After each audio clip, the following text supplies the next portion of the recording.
realize that I have stupidly been not taking photos of the stuff I've been doing this.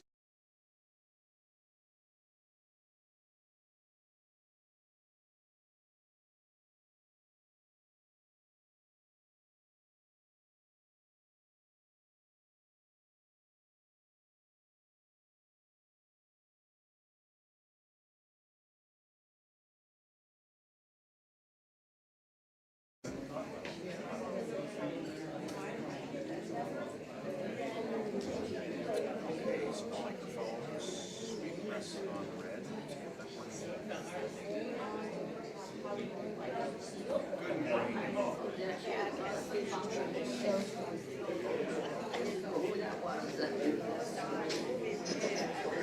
Good morning. Good morning, everyone. Great to see all of you. Hard to believe that summer went by so quickly. I remember standing before you in April, the beginning of April, for our last program and thinking, oh, it's going to just be forever until I see you guys in October. And suddenly it's just here before we know it. But it is wonderful to be back here at University Village in Thousand Oaks. My name is Michael Christie, music director of the New West Symphony. We do have some folks that are watching online, so I want to make sure they know who I am, want to know where we are, and unfortunately the folks that are watching online can't see the incredible blue sky and the Groundhog Day effect of just how beautiful it is day after day here in Southern California. So with me today are two wonderful guests participating extensively in our program. We have pianist Ina Faliks joining us, and New West Symphony chorus master Dr. Wyant Morton.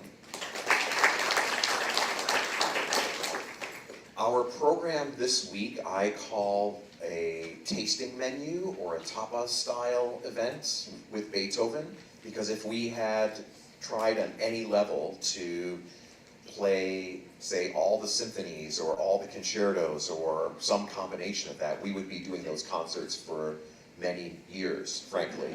And actually, as Ina and I were driving in this morning, we were talking about how long it would take to play even just the complete piano sonatas, let alone the variations and other things. And I think you said it was 2 days, probably, right? At least 2 days. Sonatas alone. Right, to just play that. So then it gets me thinking, well, I don't think we have 24, 48, 72 hours to devote to listening nonstop to Beethoven, but what if we take morsels of the best of the various genres? So those genres would be vocal, piano solo, chamber music, symphonic movements, and construct a concert that would give everybody a chance to experience those kind of best of moments. Now, obviously, the best of, for me, is different from the best of for you. So, of course, when you think about picking the best of those symphonic movements, again, we would be there for days if we were to try to do that.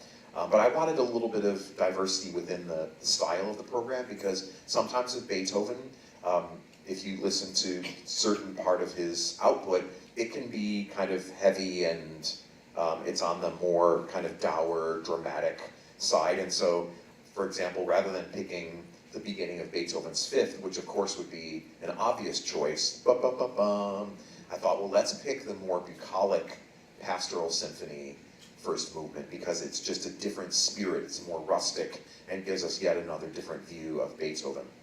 So in addition to having this movement of this kind of genre, a movement of that kind of genre, I also mixed it up so that we would be experiencing, for example, the full orchestra for the first movement of the Pastoral Symphony, but then we would go to a string trio. And so the orchestra leaves the stage, leaving just a trio, and then we have Ina joining us with just piano, and then we bring the full orchestra back. And so the idea is to have this kind of cascade of the different sound worlds that Beethoven is creating.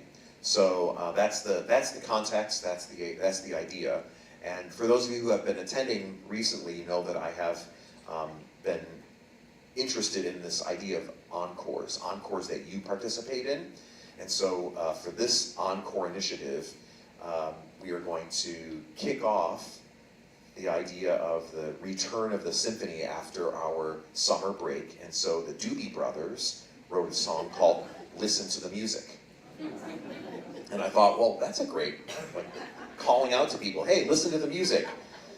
And if you think of the lyrics, he says, there's something new coming. Some people will be happy and some people will be sad, but let the music play, right? And so I thought, I wasn't thinking about anything in the world that was happening, whether it be happy or sad, but just in general, let the music play. And then at the end of the concert, the very last piece will be a piece called Happy by Pharrell Williams. Because I'm happy, that whole thing. So, you know, we're going to experience this whole kaleidoscope of different aspects of Beethoven, surrounded by kind of clarion call to let the music lift us. So you get to participate in that part, which I think is the best part. And of course, those words will be projected, so you don't have to go back and study the verses to the Doobie Brothers, but I'm gonna bet that many of you know those Doobie Brothers words, right? I'm just gonna bet.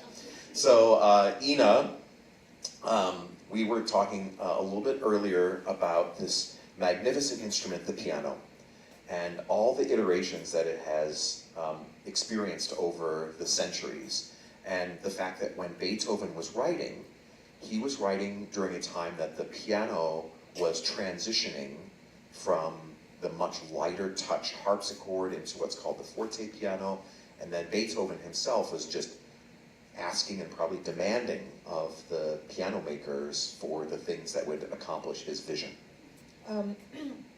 Exactly, and it's fascinating to know, I mean, this kind of, the speed at which pianos changed at that time, and he was instrumental in making that happen, and it would be basically as easy as him writing a letter, I don't know, to Stein or to Broadwood and saying, hey, so I'm writing this piece and I need longer bass strings, I need stronger bass strings because I want more range.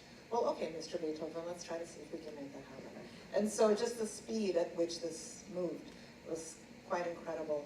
And I'll play one of the examples of this for you today. All right, what's the first thing you'd like to play for us?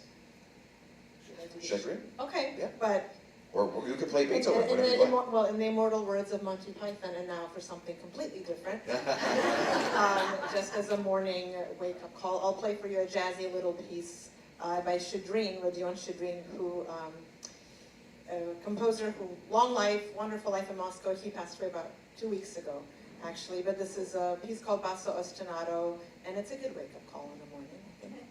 All right.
thinking, there's the movement class that happens before this, and I was thinking, well, this could be an interesting soundtrack for that movement class.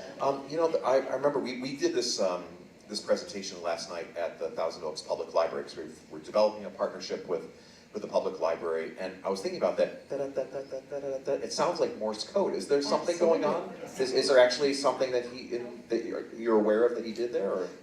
Not precisely, but you're spot on. I think it's SOS. I think it's a Morse code imitation, almost like a little joke, perhaps. You know, this was written in when, 67, I think, and then, you know, there's a couple of versions where he edited this, but I think that was the initial composition's date. And yeah, there was a lot to be SOS-ing about back then. Yes. And now. Well, and I think what we were just starting to talk about the different pianos and the evolution of piano during Beethoven's time, it's interesting to imagine any one of these composers living in a transitional era like a Mozart or a Beethoven, experiencing the capabilities that we have now. Exactly. I was thinking while I was playing this, you know, the piano. You were thinking about something else? Then, all right, we need to cover that somehow. Well, the piano has a metal frame here that in Beethoven's time it was made entirely of wood. So the capability of this kind of thunderous sound that you hear possible in this piece, I was thinking, well, what if Beethoven had a modern instrument to work on? How crazy that would have been, and how that would have impacted him, because he was already going out on the limb, doing things with the piano and to the piano that have never been done before. Well, let's give you a little pause. I'll talk to Wyant for a moment, because that was amazingly athletic and wonderful. So Beethoven didn't have, you know, human voices were not evolving, right? So he had the voices that we have at that time, and yet he still demanded extraordinary things that people wouldn't have been expected to do as a choral unit. So what are those fantastical requirements, and then how do you get a chorus to deal with Beethoven's Ninth Symphony, for example, or this one with the choral fantasy, which is kind of the precursor? Yeah, you know, of course, choruses spend so much time trying to create beautiful blend and balance and this lovely choral sound, unified sound, but yet the way that Beethoven composes the music is very difficult to focus on that, because it requires such extreme ranges. The voices are singing very high, especially the sopranos and the tenors, and often for sustained, you know, very long phrases. So it's really kind of a survival more than trying to create something subtle and beautiful and specific colors. So it's a challenge, but it's thrilling. It's thrilling. And as Michael said, the end of the choral fantasy, where the choir sings, is in some ways thought to be the precursor to the Ninth Symphony. Those of you who know the end of the Beethoven Ninth Symphony know that the chorus comes in the final movement and sings the very familiar Ode to Joy. Da da dee da da da da da dee da da da. And there's a very similar kind of melody that you'll hear in the choral fantasy, but it definitely demands a lot from. Yeah, this is the theme that comes from the choral fantasy.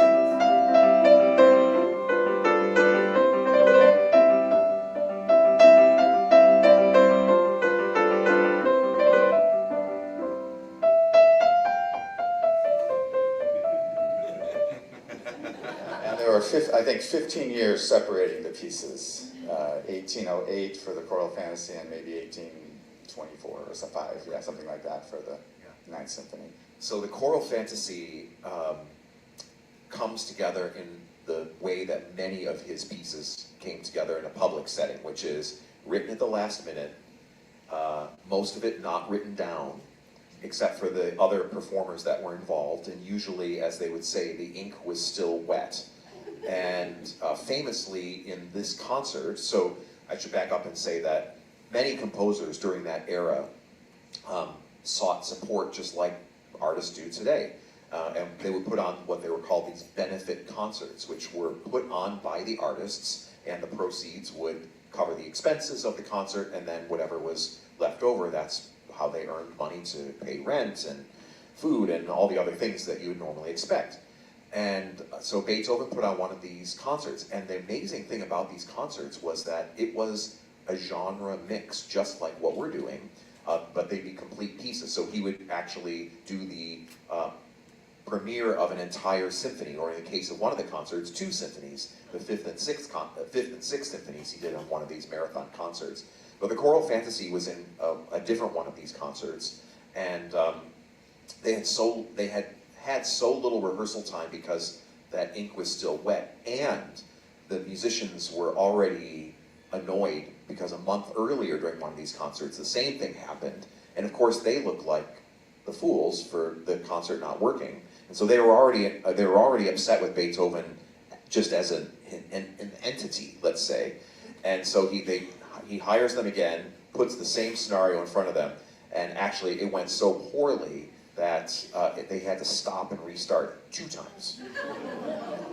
So it is amazing that we think about all these pieces as these rarefied, fully complete, never sounded any different than what we hear, but actually they had this stutter start of performance history. Not all of them, obviously, but there are many of these pieces that if you were to think about what they actually might have sounded like, we might, with the modern ears and also knowing what the final product was, we might just think, oh my God, there's no way that anybody's going to play these pieces again.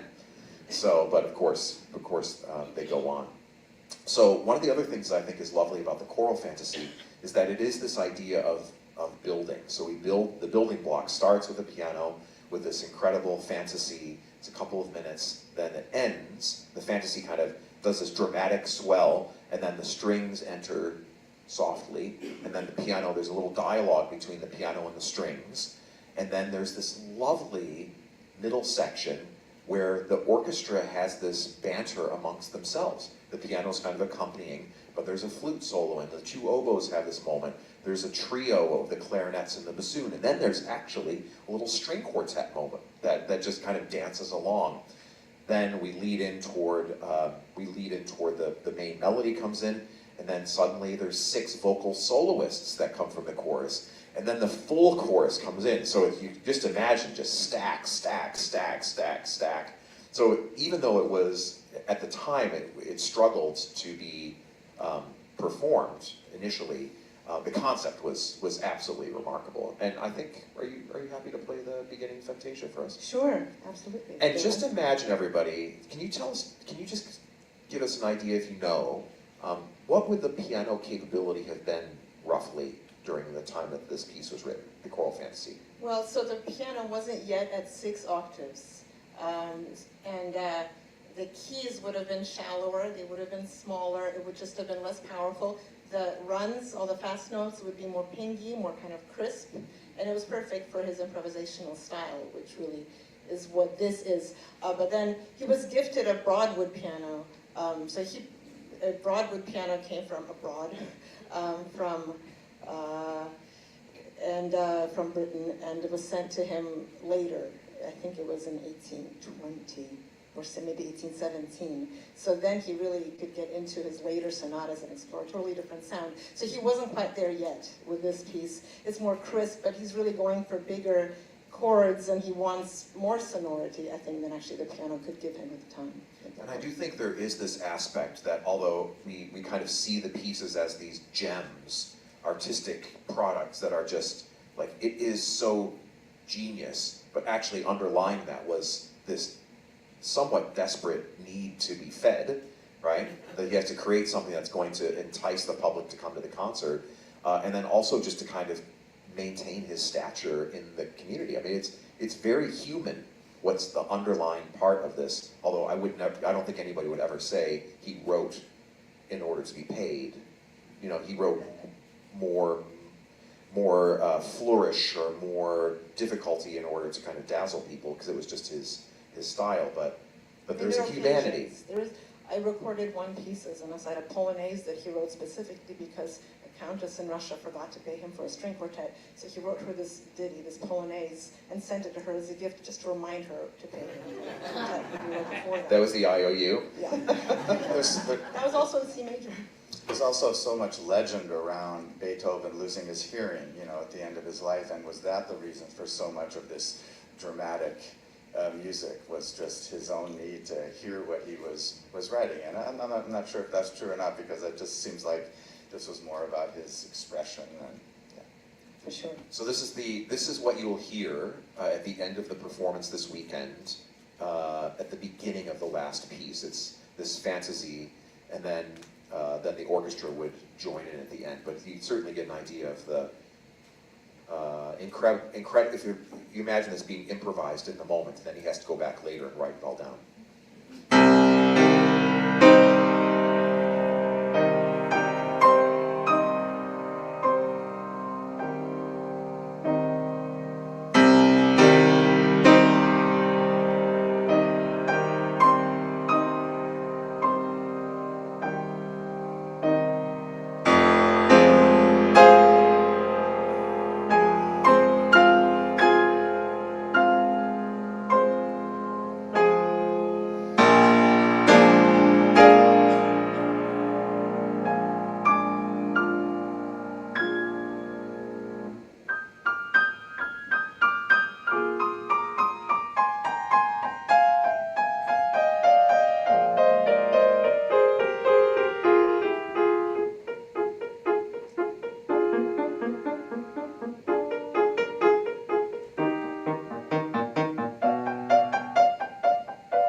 And then the orchestra comes in, and there's a whole lovely building banter, which I think is just absolutely remarkable. So, I was just thinking about also the need to speak or to sing in these different languages as well. And I think, in particular, this is like the most mouthy full of German, right? Schmeichelnd, like it's just amazing. So, I mean, what is it like to kind of train and teach a chorus about unifying that kind of vocalism that has to happen too?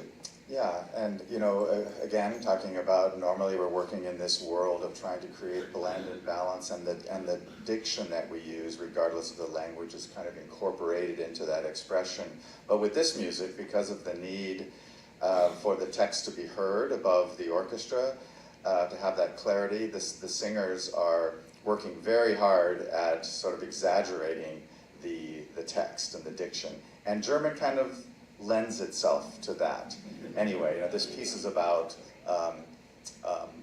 peace and joy, but also strength. And so they sing a lot, und Kraft, strength. And so you can just hear in those two words the diction that's required. So it's a very different kind of expression and approach, and the language really lends itself to this music.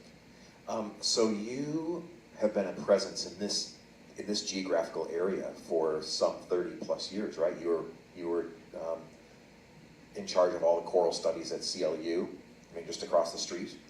So you've recently retired, congratulations. Although you continue to work for them because, you know, they just can't get enough, which is fantastic.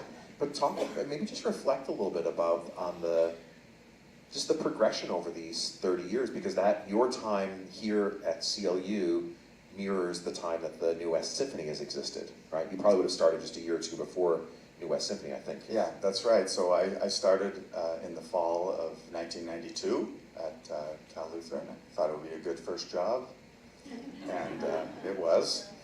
But yeah, a year or two later, the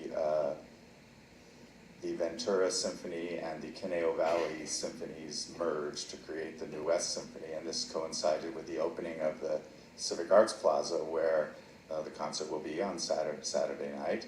And the opening concert, coincidentally, the first half was the Beethoven Ninth Symphony. So it's kind of full circle and in a lot of ways with Beethoven. But yeah, things have changed a lot. There's a lot. I think there's a lot.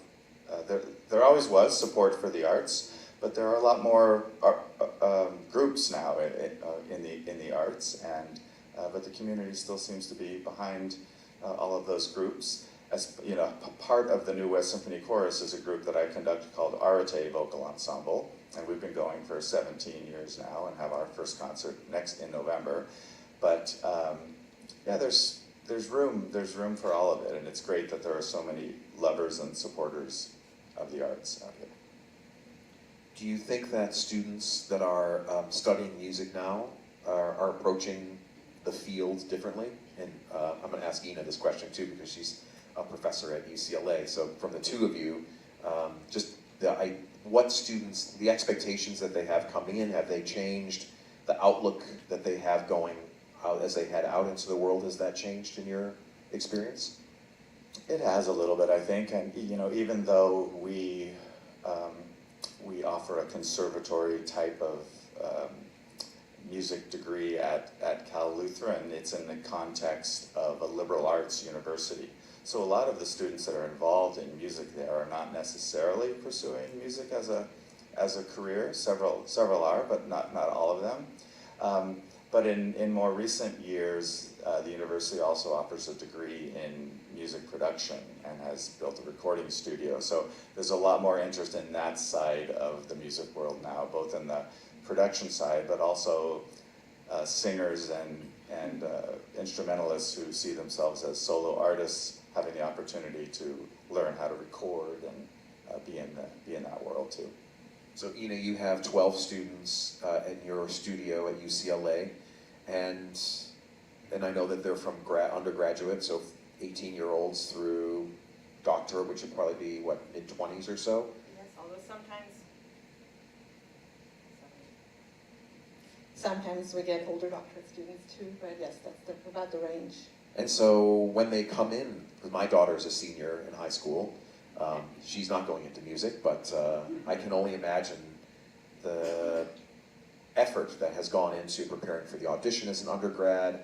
I mean, what is the, I don't want to say the level, but like where are they in their world when they're at 18 going into undergrad, and where do they end up typically by the time they're done studying with you? It's a tough question. They, they have to be ready for so many more things than a couple generations ago. They have to be able to take on just many more aspects of being a musician. So it's not just they sit in a practice room and practice and then come out and do their best. on stage, which is what many of them expect when they come, and then they realize they have to really open up and imagine themselves in many different roles and many different paths, from, you know, their own manager to an actor who involves people in all sorts of different activities other than music, to being a composer, to being an organizer who's able to manage events very smoothly. So just all these different aspects of music life that they just don't imagine. They need to learn how to be more entrepreneurial going in, and so I think we all now try to do that for them, to open up different paths for them, make them imagine all the different things they could do, not just come out and play a Beethoven sonata. It's rare that we've had a guest who's actually written a memoir, and you have, which I think is fantastic. Suddenly, I feel like an evening talk show host. You know, let's talk about your book here, and where the camera zooms in. Weight in the fingertips. Oh, would you like to show us a video for it? But it's wonderful that you've written this memoir, and it is called Weight in the Fingertips, and it's called A Musical Odyssey from Soviet Ukraine to the World Stage. And give us an idea, if someone was reading it, what's the approach? Well, this book is for everyone, not just for musicians. It's a literary memoir, so it's full of stories. It has many layers. It took me about 13 years to write. It's about being born in Ukraine, growing up in Odessa. I think it paints hopefully a vivid picture of Odessa when I was growing up. It's about immigration, and really about an artistic voice, what it's like to have one, to preserve one, to carry one through adversity.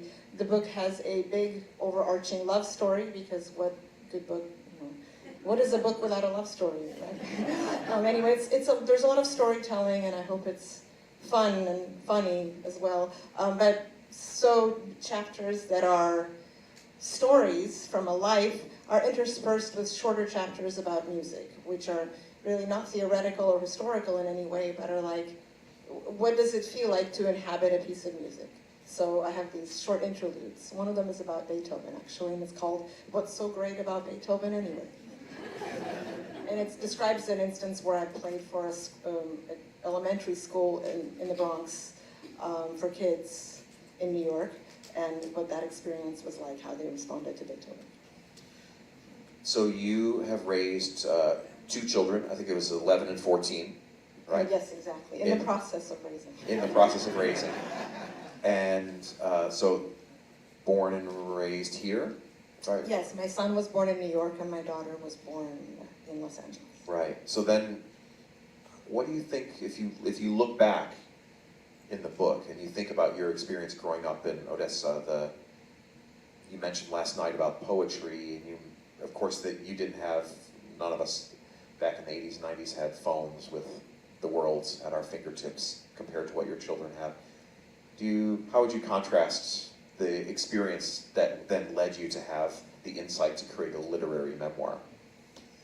Well, that's such a good and complicated question.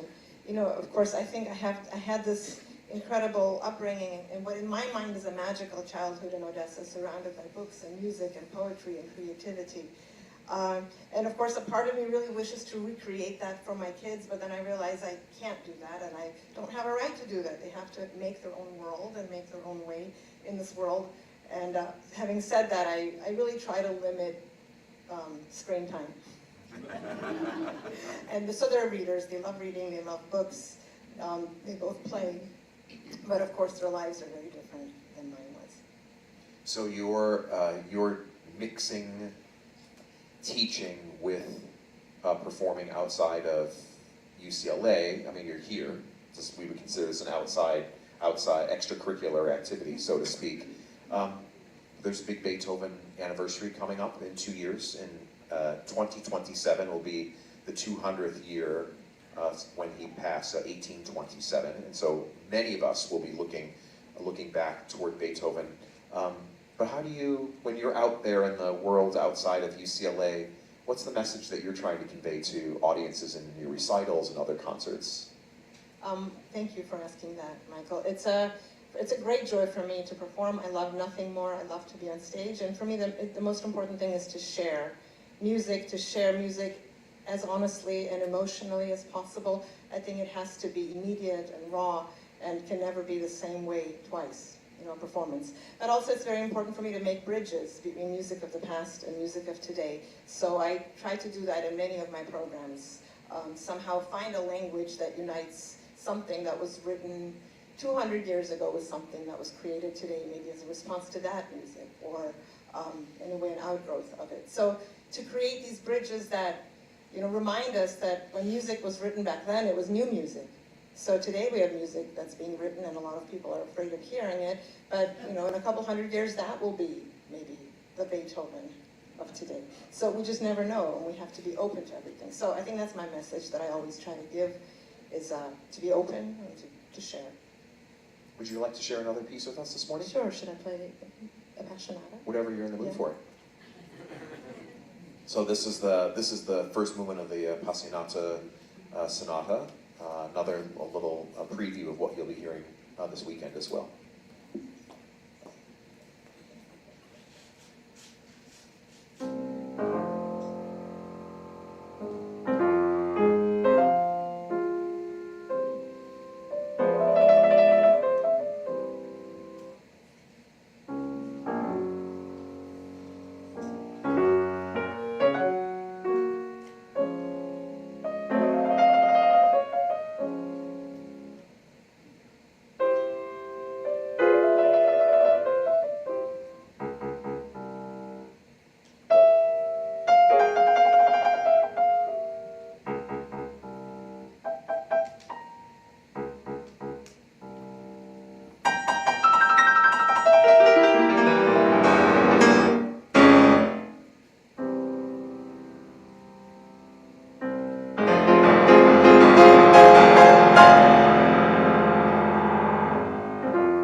so much for sharing. I mean, the journey that he takes us on is it's just unreal, isn't it? I mean, it's just amazing. And it makes me also think that there's so many composers that wrote after Beethoven, and we say, oh, we can attribute that to Beethoven's expansion of the piano, or listen to that harmony and all that thing. So in the spirit of, or in the shape of Beethoven, but he didn't have that. He created that, and I think that's one of the most miraculous parts of this human creative adventure. You have a composer like Bach, you have a composer like a Gershwin, you have a composer, of course, Beethoven, you have the Beatles, you have these people that created a genre in a certain sense, or created a new chapter, an indelible chapter from which all those follow. What would you say is like the thing about Beethoven's legacy, so to speak, the thing that he created uniquely, that every time you play you just think, thank goodness he gave us that? That's such a good, I was wondering, there's a very short passage in there. Could I read that? It's specifically answering to that question. Okay, great.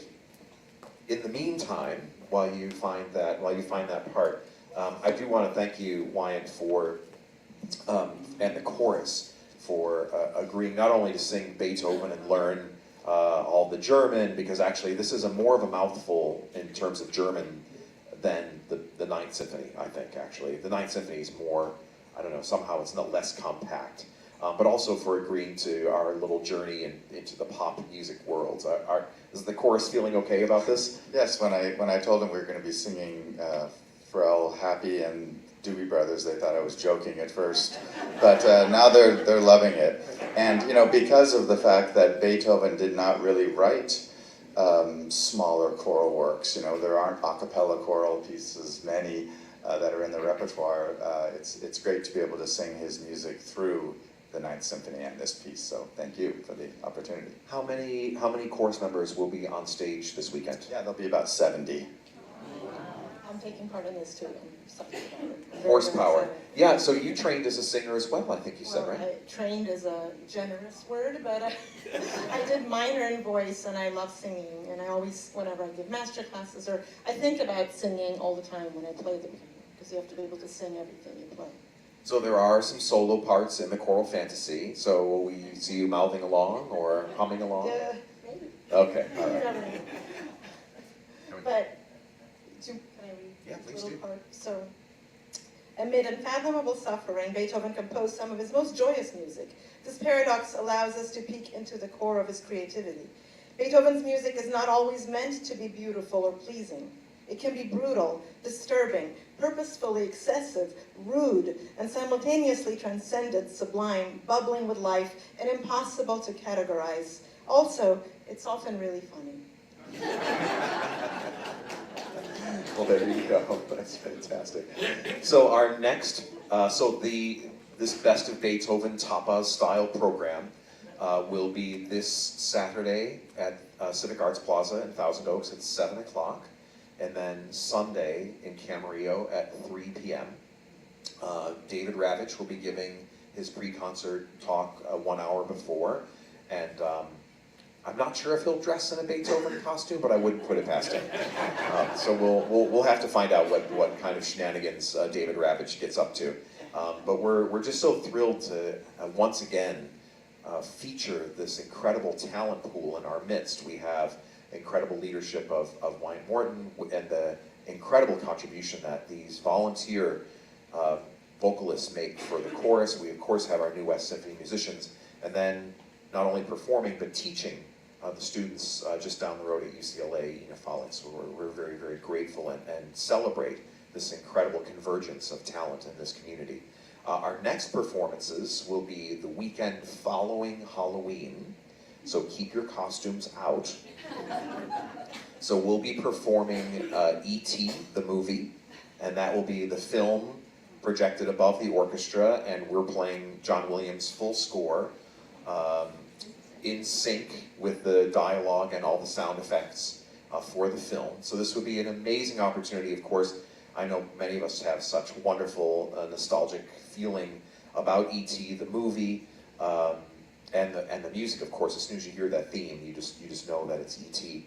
But think about your children, grandchildren, great-grandchildren, neighbors who have family in the area who have either not come to New West Symphony before, or maybe think, oh, symphony music isn't for me, because we are surrounded by these orchestral instruments, aren't we? And the film scores really typify how much that sound palette is in our lives. So we want to fill those theaters up as much as we can for what I think will just be really one of the most beautiful family experiences that people can have with the New West Symphony. And we do encourage folks to bring their costumes. And if you remember E.T., when they went out in the film, Elliot cut the little eye holes in the sheet and then put that over E.T. So I'm looking forward to lots of bed sheets, old bed sheets with some eye holes cut. And then if you'll remember, one of the early product placements examples was in the movie E.T. with, do you remember which candy it was? Reese's Pieces. Right, he held out the Reese's Pieces, and then the little Hansel and Gretel trail that Elliot put out for E.T. to come into the house. So there's a lot of wonderful things happening. Ina's book, again, if you want to find it on all of your favorite places to find books, whether it's iBooks or Amazon, etc. Wait in the fingertips. Ina also has some wonderful CDs here that she's selling with a range of repertoire that she's done. You mentioned your Arate ensemble. When is that performance happening? Yeah, that concert is on November 9th, and it's a nod to the upcoming anniversary of the U.S., and so it's a music of American composers and immigrant composers as well. November 9th, and I'll have some flyers sent over here ahead of that. It'll be in the Samuelson Chapel at Cal Lutheran. Just wander across the street. That's fantastic. Which is a wonderful segue to let people know that you'll be getting information.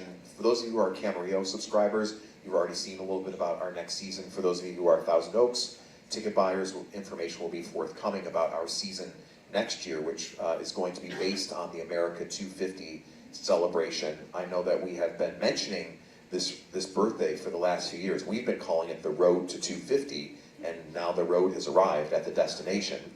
So for the past 3 years, we've been working toward that with various pieces.